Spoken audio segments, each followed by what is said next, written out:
hope you enjoyed that.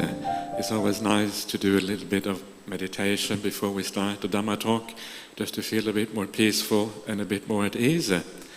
And as I said before, it's so nice to come to a place. This in Australia would just be like an ordinary Wednesday morning.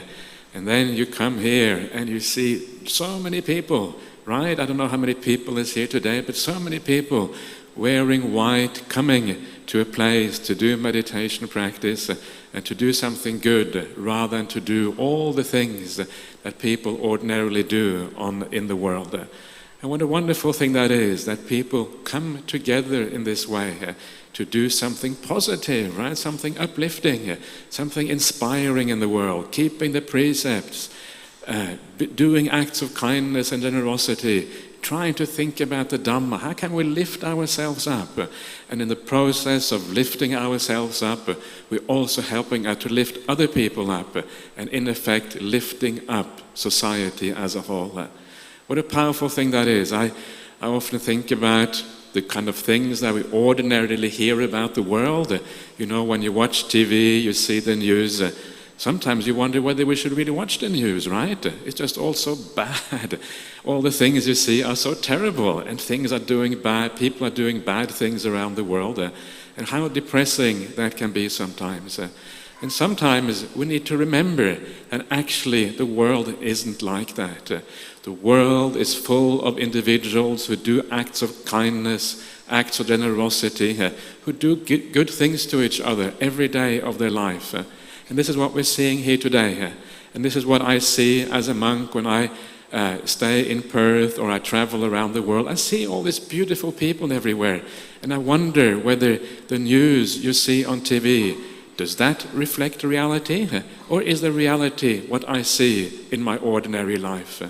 And I realize the things I see in my ordinary life are much closer to reality than all those things in the world you can see in the news or whatever.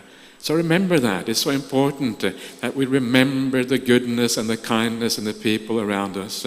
And when we remember that goodness and kindness, it lifts us up. It gives us a sense of ease and having metta towards the people who are there, having a sense of compassion and understanding. And then just that much, it's actually enough to build a better world already. But what I want to talk about today, I was going to talk a little bit about meditation practice and how specifically to use meditation in ordinary life, in your daily life, to help you on your spiritual path. And it's going to be some of the same themes I was just talking about just now during the meditation itself. And there are some remarkable things about meditation. And of course, where do we find this information about meditation in the first place? And when I want to find out about meditation practice, the place that I go and to find inspiration, of course, are to some of the great meditation teachers that exist in the contemporary world. Of course, you use those. You use your own experience to some extent, however far that is, to learn from that. But in the end, there is one source for understanding meditation that is more important than anything else. And that, of course, is the word of the Buddha. It's the word of the Buddha. That is what is the final standard, the gold standard in our world for what meditation is all about. So what do you find when you read the word of the Buddha? What do you find? What does it say about meditation? And there's a number of things that it says about meditation, but one of the most powerful things to me that it always says, and you see this again and again and again, right? If you see something in the suttas, I have read the suttas quite widely. When you see something again and again and again in the suttas, what does that mean? It means that the Buddha would have spoken this to different audiences across India, different time, different place, to monastics, to lay people. And the fact that he speaks about this again and again and again means it is one of the important teachings of the Buddha. That's what it means, right? So what does he say here? And one of the things that he says about meditation, which is so powerful to me and so beautiful, that it always has to do with happiness. always has to do with joy, always has to do with gladness, always has to do with a sense of ease and feeling good about yourself. That is one of the most powerful and important characteristics of meditation practice. And you will see when the Buddha talks about how meditation comes into being, how you're supposed to experience meditation, he always starts off by saying it begins with sila. Sila, right? What is sila? Maybe we can talk about that more afterwards. Sila is often translated into English as morality or virtue. I don't know if that is a full justice for the word sila. It is actually more than that. But anyway, it begins with sila. Then based on sila, you have what is called in Pali pamudja. Pamudja means joy or gladness. Based on pamudja, you have piti. Piti, again, rapture or joy. Based on that, you have passaddhi. Passaddhi means tranquility, right? When everything becomes incredibly peaceful.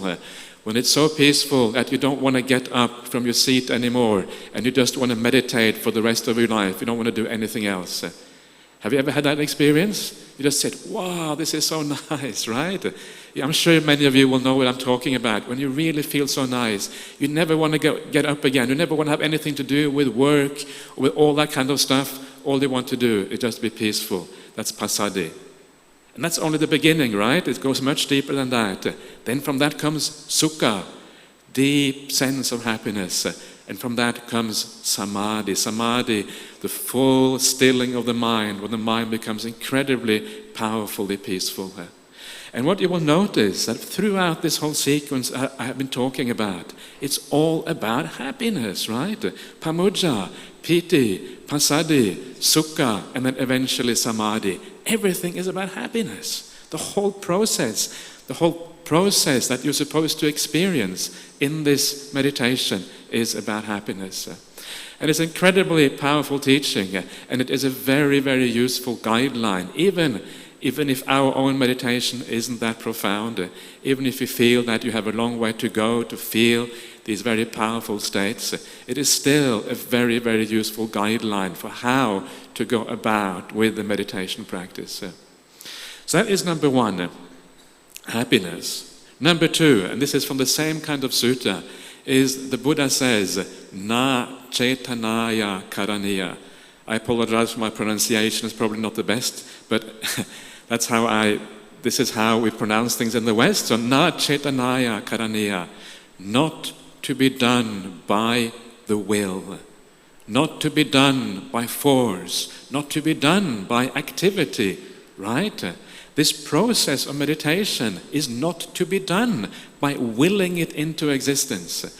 It's not the force of the mind, the force of your personality, the force of using willpower, using your drive, all the things that we use in ordinary life to get us somewhere, right? You go to school, you study hard, you have to use your willpower to get somewhere. Then you have a career, then you do all the things that a career is supposed to do to you. You use willpower to get there. Meditation is the exact opposite. No willpower. In fact, willpower gets in the way. It specifically says, na chetanaya karaniya, not to be done by willpower. So all you have to do, what that means is that all you have to do is just to sit back and relax, right? There's nothing you can do to force this path to move forward. All you have to do is put the foundation into place, and when the foundation is in place, it's supposed to happen by itself. So you do what is right at the beginning, and when you have done what is right at the beginning, the next thing you have to do is just to relax, right? It's another beautiful message. It's beautiful because it means that it is so easy, it is so enjoyable, it is so relaxing. No force is required to make this whole thing work. So remember that. Remember this, another very important aspect of meditation. Really all you have to do is just to relax and enjoy yourself. So that is the second point, right? It's all about happiness. It's not to be done by willpower. If any of you are interested in the references to the Pali Canon for these things, you are more than welcome to ask me, because I can show you where these things are found in case you want to look it up for yourself, which is always advisable, right? can you really trust me? I'm just sitting here talking. I could say all kind of nonsense, right? You have no idea whether I'm telling the truth or what I'm saying. Maybe I've misread, maybe I'm misinterpreting. Maybe even though I'm an honest monk, I just don't understand what's going on. This is always a possibility. And for that reason, it is often good to check it out for yourself and see what you feel. And the last thing that I was going to talk about this morning, which I think is so important in this whole process. If it is true that willpower does not work, if it is true that all you have to do is to relax, and then the whole process happens by itself, one condition leading to another result, that result being the condition for a deeper result, moving forwards all by itself. If it is a natural process, what does that mean?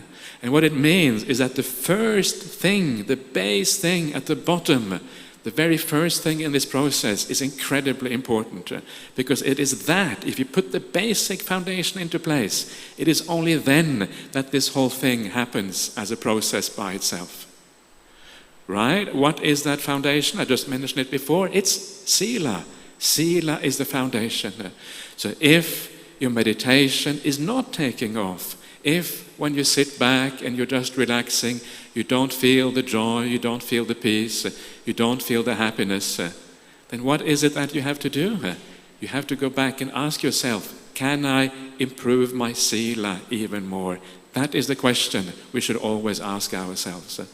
That is the question I ask myself. I sit down to meditate and I think, my meditation isn't as good as I would like it to be. I would like it to be much deeper than this, right? So what is it that I'm doing which isn't right? And when I reflect, I can look into myself and I can see some defilements. I can see some silly thinking, right? Stupid way of thinking. Sometimes I can maybe see that I even say something which wasn't quite right? And then I understand why my meditation isn't being more profound than it is. I'm sure that everyone here is very good. Everybody here are very good people. But there's always, no matter how good you are, no matter how well you are practicing already, still there's usually more that can be done. There's more that we can actually do. I'll get back to the idea of Sila in a second and describe it in a bit more detail. But before I do that, I want to talk about two different aspects of how meditation works. What we need to do to make our meditation function. There's two things. And the first thing is what we need to do right now, right? You sit down, you want to meditate. What is the immediate cause right now for meditation to work? That is the one thing. And the second thing is like, what is the distant cause?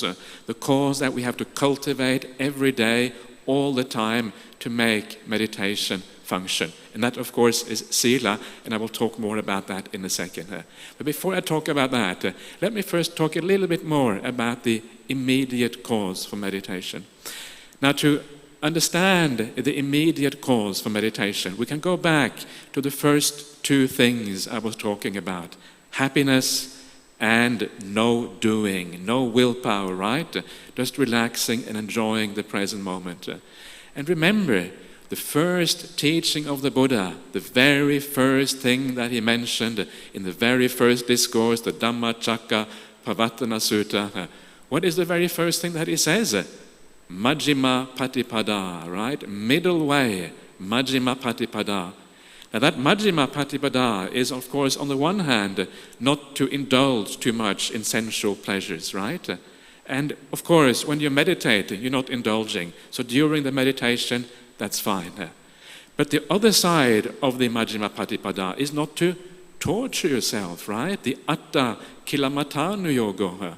Atta Kilamatanu Yoga means torturing the body. It means creating pain in the body. Just like the Indians did in those days. I'm not sure if anybody in Sri Lanka does that, but today you go to India, you still see people doing Atta Kilamatanu Yoga, like standing on one leg for 10 years and these kind of things. And this, we're not supposed to do that. And the amazing thing is you go around the Buddhist world and you meet Buddhist practitioners, you meet Buddhist teachers, And that is often exactly what they do. They do Atta Kilamatanu Yoga. They say, sit for 1.5 hours, don't change your posture. If it gets very painful, just watch the pain, right? And do that for, 10 hours a day or whatever. But be very careful with that sort of thing. Be very careful, because this, as far as I can see, this is actually going against the Buddha's very first advice in the very first sutta that he spoke to his first 5 disciples, right? Do not find the middle way. Find the way where you're not actually producing, you're not actually making more pain than is necessary. Life is difficult enough as it is, right? Is there anyone here who has a life which is too easy? It's hard to imagine anyone has a life which is too easy. Life is never too easy. We come to Buddhism because Buddhism promises you the alleviating of suffering and the arising of happiness. We shouldn't search out more suffering in the Buddhist teachings. And yet that is sometimes what happens in meditation practice. People push themselves too much. There's too much pain as part of the meditation practice. Please don't do that. Of course, sometimes there will be a little bit of pain, and that's okay. But do not allow pain to become something which is so kind of almost ingrained into the meditation practice. The purpose of meditation is always to feel at ease, to feel relaxed, and to enjoy what you're doing. How are you going to persevere? How are you going to be able to continue this beautiful Buddhist path if you feel so much pain? You're not going to be able to do it. And I know a lot of the people who experience so much pain in the meditation, they give up, right? I've had enough. This Buddhism is no good.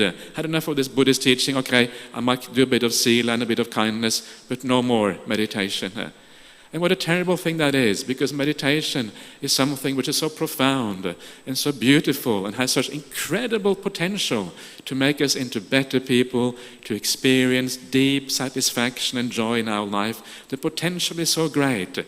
Please, let us not destroy that potential by grasping the Dhamma in the wrong way and going down the wrong path. And the strange thing is that if you feel too much pain in your body, the problem with that is that you cannot let go of the body, right? You cannot let go because the pain in the body means that your mind is interested in the body. The mind goes out to the body and cannot let go because there is a problem to be resolved. It's just the same problem as with indulging in sensual pleasures, right? The pursuit of sensual pleasures.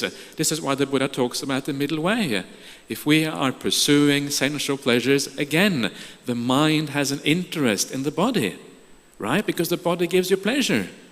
And the problem is exactly the same thing with pain. If you have too much pain, the mind is also interested in the body because there is a problem to be resolved in the body. So that's why neither pain nor pleasure in the body is no good. It's no good because it makes it impossible for you to go beyond the body. And this is what I was doing before. You may have noticed while we were doing the meditation just before, I say relax, right? Allow the body to become at ease. No tension, no tension in the stomach, no tension in the shoulders, no pains, no dis-ease in the muscles in your legs, no knee pains, none of that stuff. And when the body becomes very, very relaxed and very at ease, it almost becomes like a feather, and it almost fades away from your consciousness. The body is no longer important. The body loses its significance, and the body becomes, in a sense, pleasant. And when the body becomes pleasant, the mind comes into the present moment because it is the happiness, it is the pleasure of being here, which is the glue that draws the mind into the present moment. And then mindfulness becomes possible. Then sati becomes possible, right? Sati becomes possible because you are feeling happy to be in the present moment. It is very obvious. Once you understand the mechanism, it is so obvious. Of course it has to be like that. If the present moment is not pleasurable, if it is painful, it is incredibly difficult. It is impossible, really, to stay sustained for a sustained period of time in the present moment. So you can see how the whole thing works, right? You feel, you get away from the pain and the displeasure, Sense of happiness and ease arises inside of yourself. Because of the happiness and ease, mindfulness arises. When mindfulness arises, only then is it possible to watch the breath or to do any other kind of meditation topic. This is the sequence. And be careful with that. Far too many people, when they sit down to meditate, they grasp onto the breath straight away. Oh, I'm going to get that breath right, straight away to the breath. That is not the right way to do it, as I understand it. If you read the Anapanasati Sutta of the Buddha, the discourse on the mindfulness of breathing, it always starts off by saying, first of all, before you even begin watching the breath, it says, Satting Upatapetva, having established mindfulness. That's the very first thing it says. So always take that time to allow mindfulness to arise before you even start watching the breath. Then you're doing it in accordance with the Buddha's instruction. If you go straight away to the breath, it is too quick and it doesn't work. So please remember that. A few years ago, I remember I was in Singapore. One of the things about being an English-speaking monk is that you are in big demand, so you have to travel so many different places, to Singapore, to everywhere pretty much. And anyway, I was in Singapore giving some talks, just like I'm doing here tonight, I suppose. And I was staying in the flat with this man, and this man, one day he came to me and he said, Bhante, please, can I talk to you? I want to talk to you about meditation practice.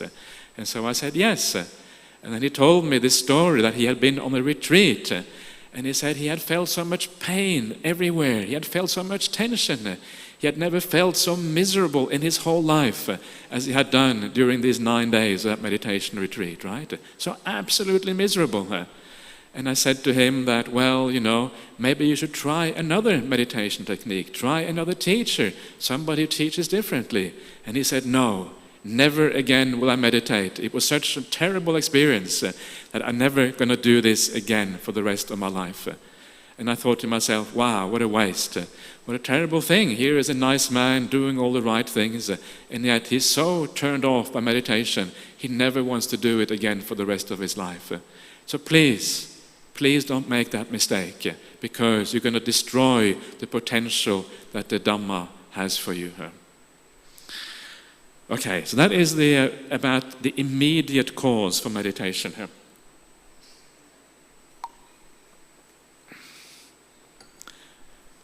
So this is what we need to do, as far as I can see, as we sit down to do any specific meditation. There is more to it as well. There's also about the attitude, to have the right attitude in meditation, a sense of kindness in your heart, a sense of compassion. This is also very important in meditation. But instead of talking about that now, I will move on to what I will call the distant cause for meditation to work. And as I was saying before, one of the only really important cause for meditation to work in the long run is sila. Sila, the sense of being good, of being moral, of being a virtuous person. Sila in the Pali language is much more than morality in English. Sila has to do with our whole personality, our attitudes, our habits of life. All of these things are sila in Pali. It's a very, very broad word, and it includes all of these kind of things. And because it includes all of those things, it means you shouldn't do the bad things, right? Like the pancha sila. But it also means you should do the good things, right? This is the opposite side of the coin. We should avoid doing the bad, but we should also be doing what is good. And also, what sila also includes is the sila of the mind, the sila of how we think about the world, how we perceive things. The mental sila is also a tremendously important thing, according to the Buddha and according to the Pali Suttas. So all of these things we have to take into account in our practice as practicing Buddhists. So please remember that, right? It is very, very broad. It has to do with our whole personality, how we look at things, how we perceive things, how the world, how we deal with everything in life is part of this thing called sila.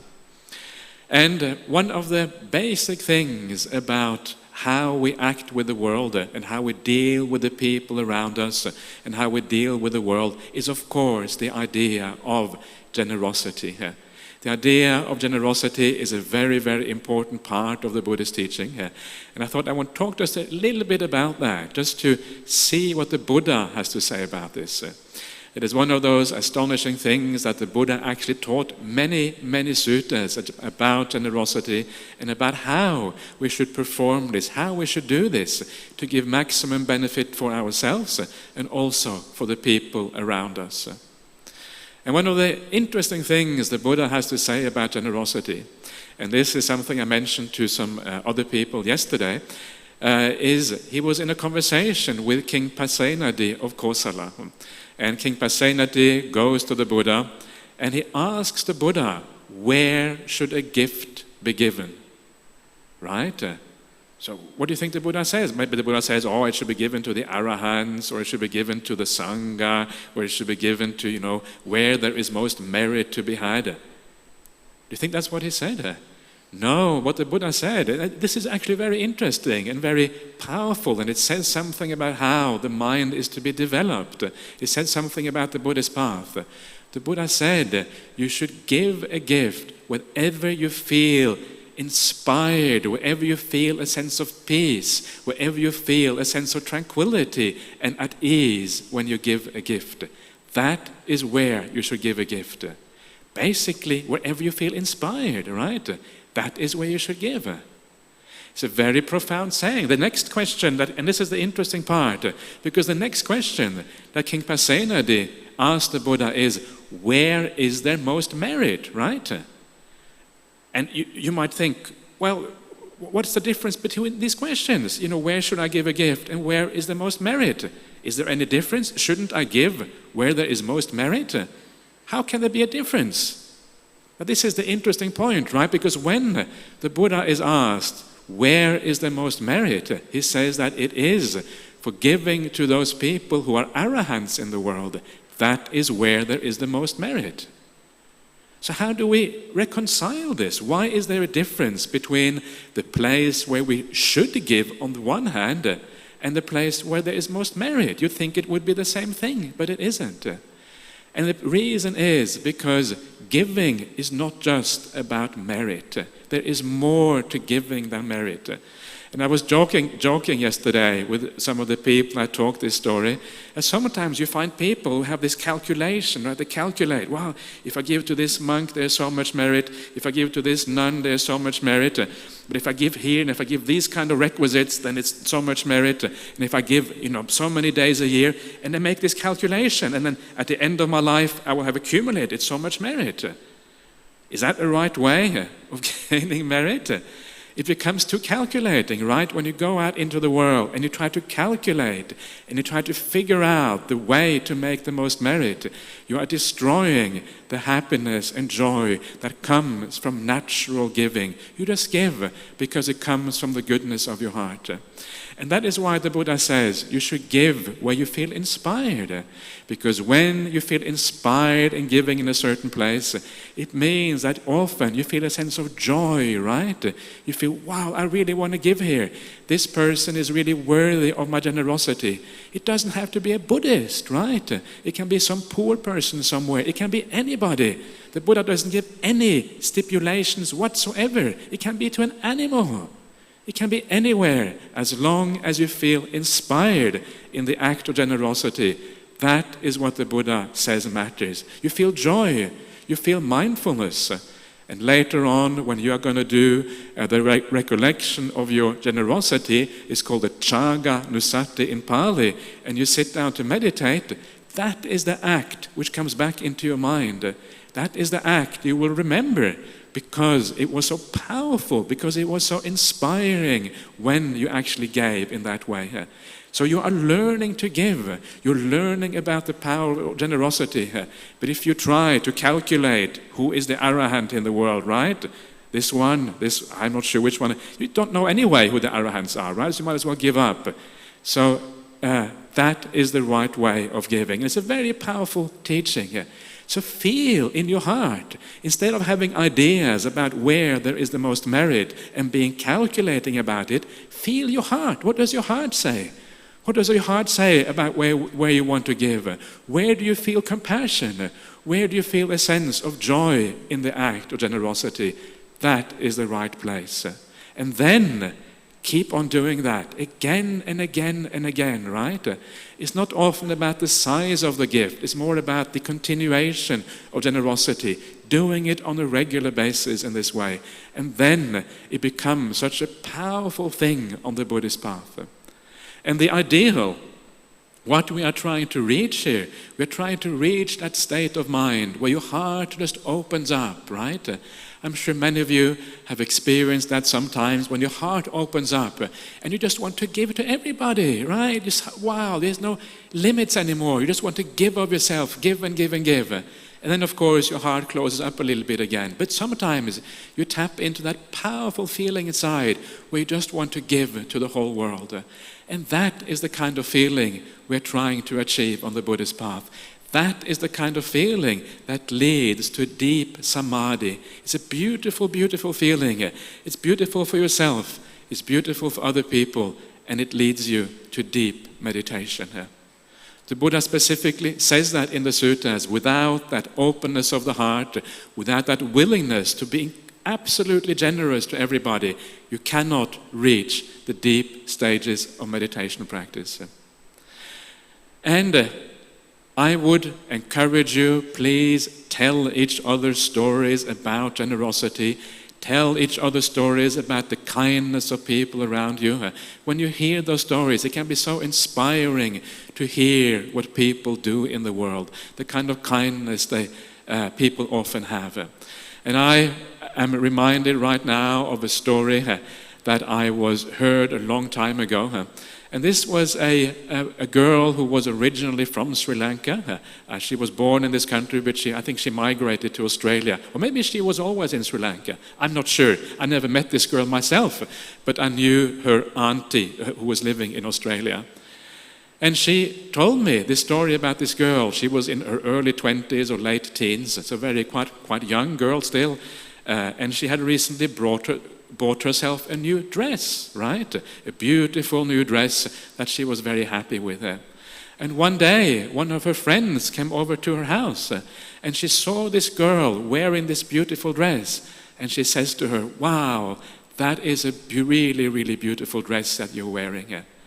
And so this girl who was wearing this dress, she said, wow, if you think it is so beautiful, I will give it to you. So she took off her dress and gave the dress to her friend, right? And what a powerful thing that is. It is the inspiration of the moment, understanding right here, right now, that you have a chance to do an act of kindness. And instead of clinging on, holding on to an object that you have just obtained for yourself, because you understand the power, because you feel inspired, you give up the dress to your friend right there, right then. So this is just an example. So tell each other these stories. When I hear these stories, I feel really inspired. Even though I'm a monk and I can't really give away my robe because that's all I have, then still it is a beautiful story, and it reminds me too of being generous in my life, right? As a monk, I also have lots of opportunities for being generous. The reason I'm sitting here is really because of generosity, right? That's why I sit here, to talk, to share some of my own experience and understanding here. But there was another story, and this happened quite recently in Perth, where I am living. I'm not actually Australian by birth, but I live in Perth with Ajahn Brahmali as my teacher. And this was one of the Thai ladies. She was born in Thailand, and she's living in Australia now, but she's still very much Thai, right? Her English isn't all that good and all that sort of thing. And one day she came to the monastery, and she comes very regularly, a very strong supporter of our monastery. And she told us this story of what had happened to her. And she said that one day she was out shopping. And while she was out shopping, she had parked her car in front of one of these burger, like McDonald's, right? One of these McDonald's, I'm not sure if it was McDonald's, but one of these very simple hamburger restaurants. She had parked her car there, And then she had gone out and she had gone shopping in the various shops in the local area. And then she was coming back to her car. And when she was coming back to her car, there were all these children there. And these children were running around her car. Some were sitting on top of the car. Some were lying under her car, right? These very naughty children. And then she realized, I can't drive off. The children are lying under the car. If I drive off, I will kill these children, right? And then, in that sort of situation, it's very easy to get a bit upset, right? To get a little bit angry. You naughty children, what are you doing? This is my car. Look, you are making it dirty. You are scratching the paint or whatever. You can't do this kind of thing. Go away. Right? This is kind of the natural thing that many people will do in that kind of situation. But no, she is a Buddhist. She's a very good-hearted person. And what she said to the kids was, please, there's no need for all this fighting and messing and playing around. There's no need for that. Come with me. I will buy you all a burger and a nice drink in the restaurant next door instead. So they took all the kids in, right? There were many of them. I don't know how many there was, 5 or 6 kids or something. Took them all in, brought them all the nice burger, brought them a nice drink. And then everybody was so happy. Everybody was smiling, right? And everybody was friends again. And what a beautiful way of resolving a difficult situation. A situation where you feel a bit, she was just a tiny, tiny little Thai lady, right? Very, very small. And these kids were kind of just as big as she was, nothing much she can do. Instead of being frightened, instead of being intimidated, she uses her goodness of her heart to resolve the situation in a beautiful way. And she felt so happy about that afterwards. These are just some examples of how we can live the life of a Buddhist in a powerful way that leads to so much happiness for ourselves and also so much happiness for the people around us. So that is just a little bit about generosity. There is much more, of course, to the idea of sila than generosity. It's about kindness in general. I think you can maybe summarize the idea of sila in one word, and that one word would be kindness. Another incident, and this is more about kindness than generosity, which I remembered this morning. I was sitting in my room, and this memory came up, and this was a story that I heard from somebody else. This was a story about my teacher, Ajahn Brahmali. Ajahn Brahmali doesn't tell these kind of stories. You have to hear it secondhand. But this was a story from India.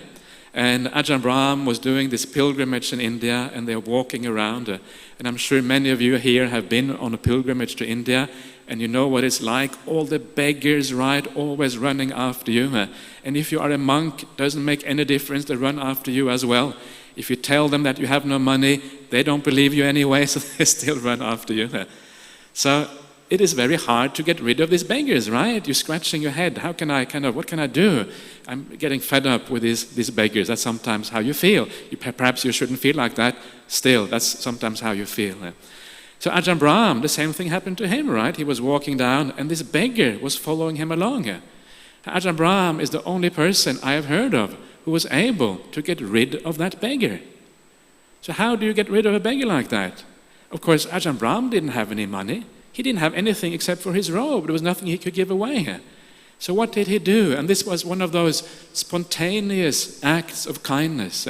It's not the kind of act that you can think out beforehand. It's the kind of act that happens spontaneously on the spur of the moment because you understand what is required. And he understood that this poor beggar boy probably has a very difficult life, right? Very hard life. They have probably been inducted into this gang, right? Begging for somebody else, having to give up all their money, may not have any parents. Often they are orphans, right? Very, very difficult life.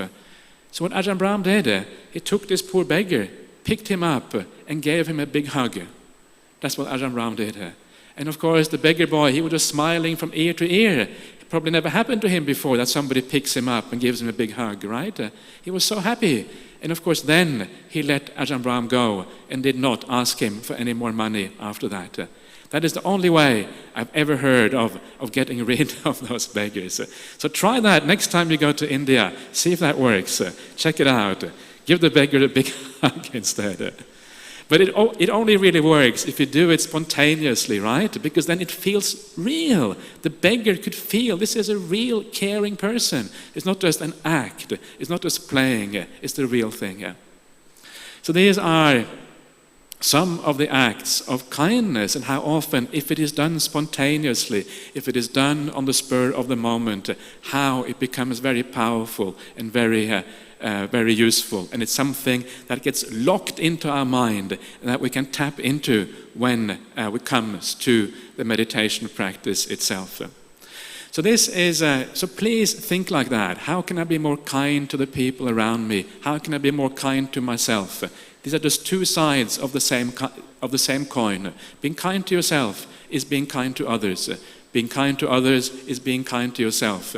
You cannot really split these things apart if you do it in a spiritual way.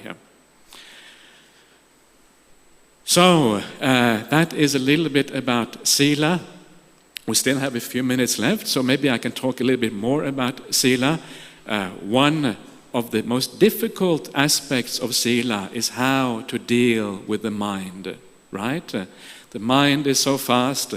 Before you know it, you have an instant, you feel a bit upset about something, you feel a bit irritated. Before you know it, you have perhaps said even the wrong thing as a consequence of your thinking mind. So how do we deal with other people in the world so that we don't get angry, so that we don't get upset? This is one of those very, very difficult things that everybody really needs to reflect a little bit about. And I will give you one strategy today how to deal with other people so that it actually lessens your animosity, your anger, and your irritation. Unless we do this, unless we actually actively try to counteract the anger and the way we perceive the people around us, we will never be able to get rid of those problems inside of us. If you don't get rid of those problems inside of you, it will come out in your speech, it will come out in your actions. Ultimately, we have to deal with the mind. So how do we deal with people around us? How do we think? How can we think in such a way that anger doesn't arise when people do stupid things? And there's always going to be people who do stupid things, right? There's always going to be people who do irritating things. Such is the world. The world will always have to be like that. So the solution is not to avoid those people. It cannot be done. You will have to deal with such people. So if you can't avoid them, what you have to do is learn to look at those people in a new way.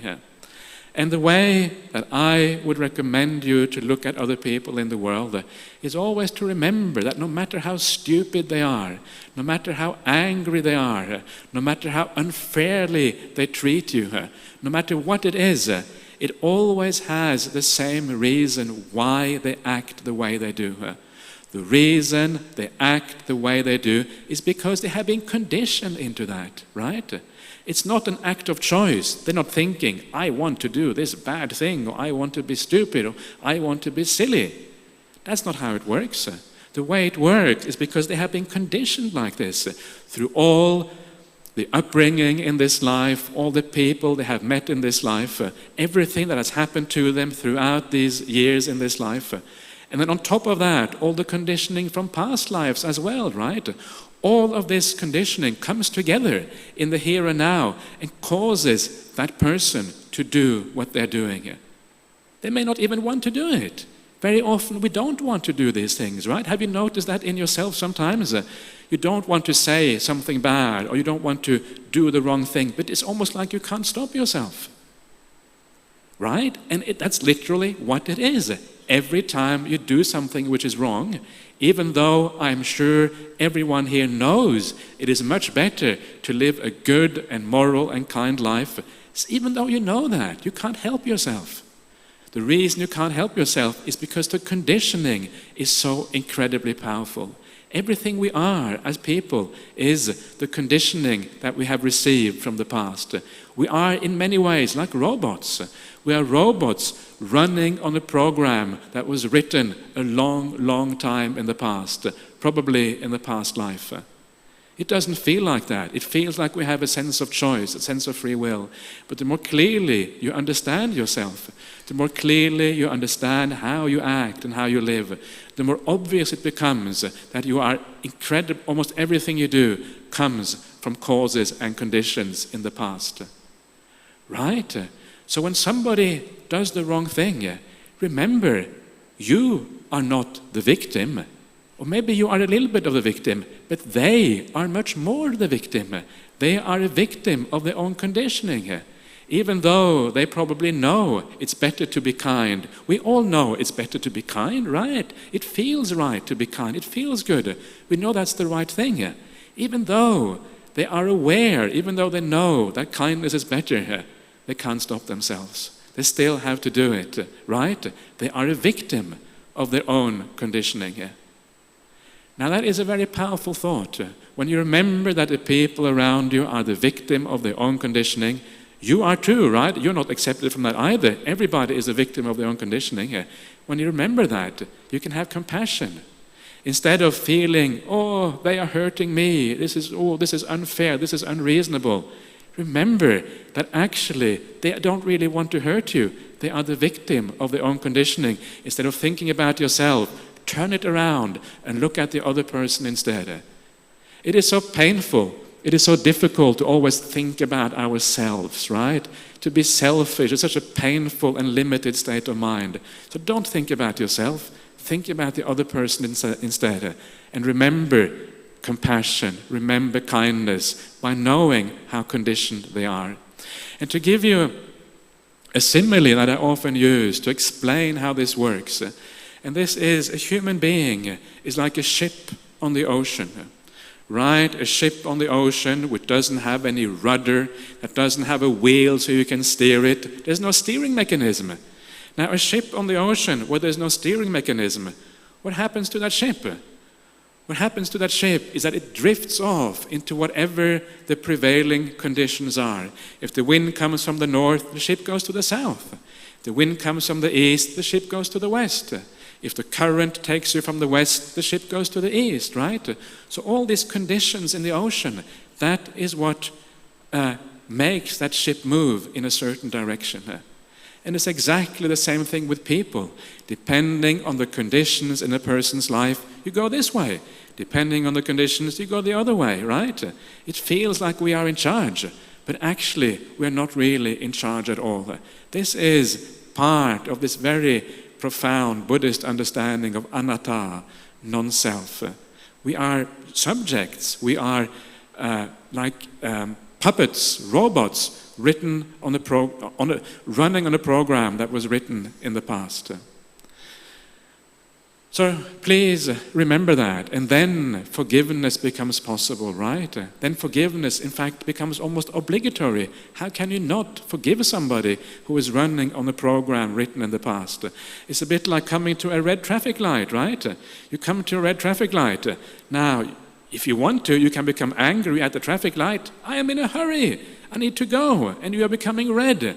Why on earth are you becoming red? I need to get to this place. I mean, you should know I'm in a hurry, and you can get out of your car and you can give that traffic light a good shake because you're so angry. But that's madness, right? It's absolutely crazy. I'm sure some people do it because some people, sometimes people lose it completely.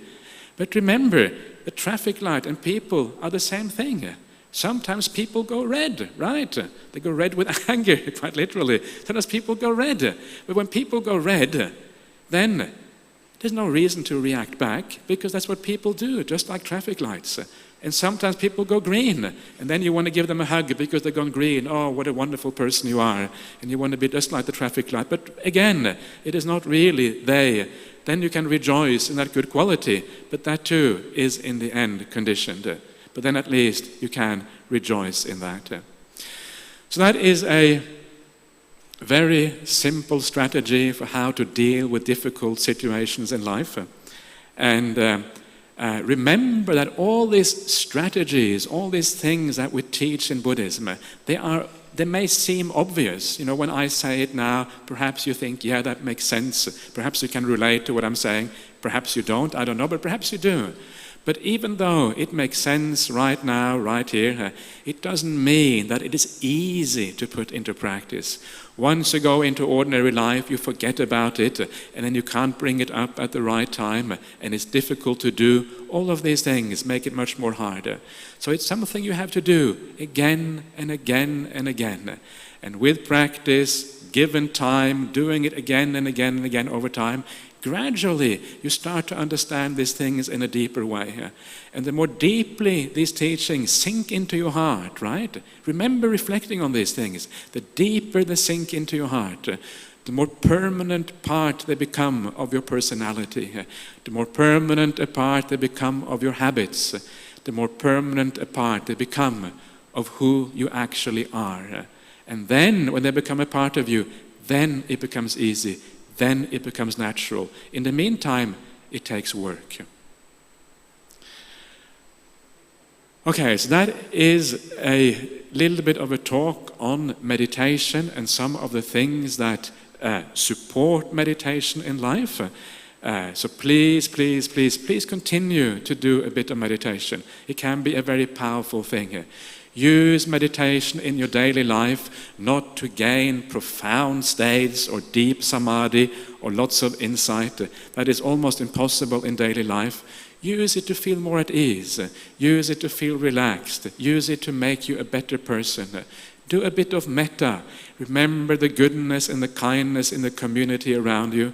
When you remember the goodness and kindness in the community around you, you create a very strong bonds in the Buddhist community, and we become better friends, and we have more metta and more time for each other. If you use your meditation wisely, you don't have to meditate much. Even if you haven't got much time, if you can do 5 or 10 minutes every day, that's often enough to give you a little bit of extra energy, extra peace, extra metta for the world to sustain you and to keep you going in your daily life. Thank you.